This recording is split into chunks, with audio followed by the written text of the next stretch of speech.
Le patrimoine de Lutry mérite d'être mis en valeur parce qu'il s'agit d'un ensemble monumental, médiéval, entièrement préservé.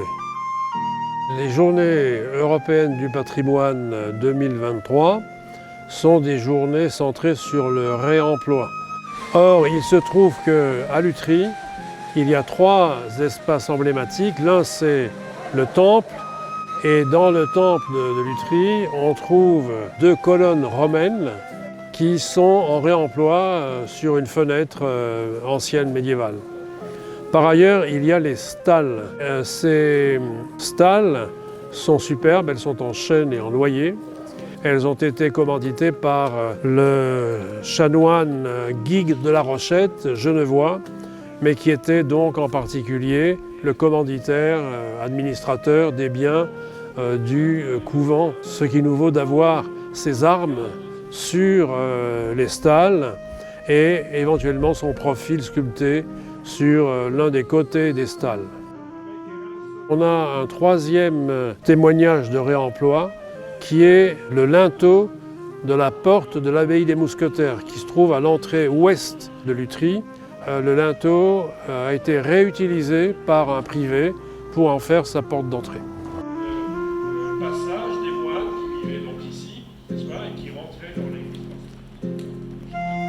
Les gens de Lutry sont appelés les singes.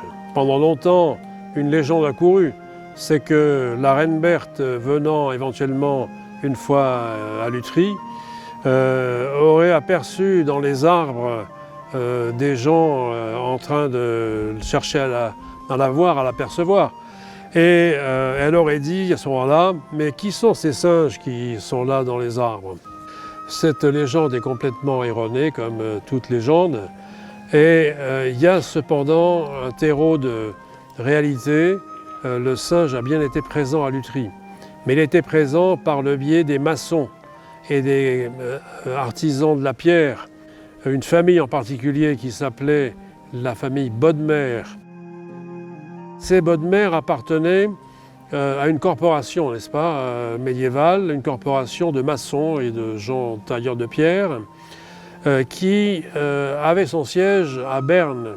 Et ce siège porte le nom en allemand zum Hafen. Donc voilà, c'est vraiment l'anecdote qui correspond à une identité qui ne déplaît pas aux gens de Lutry.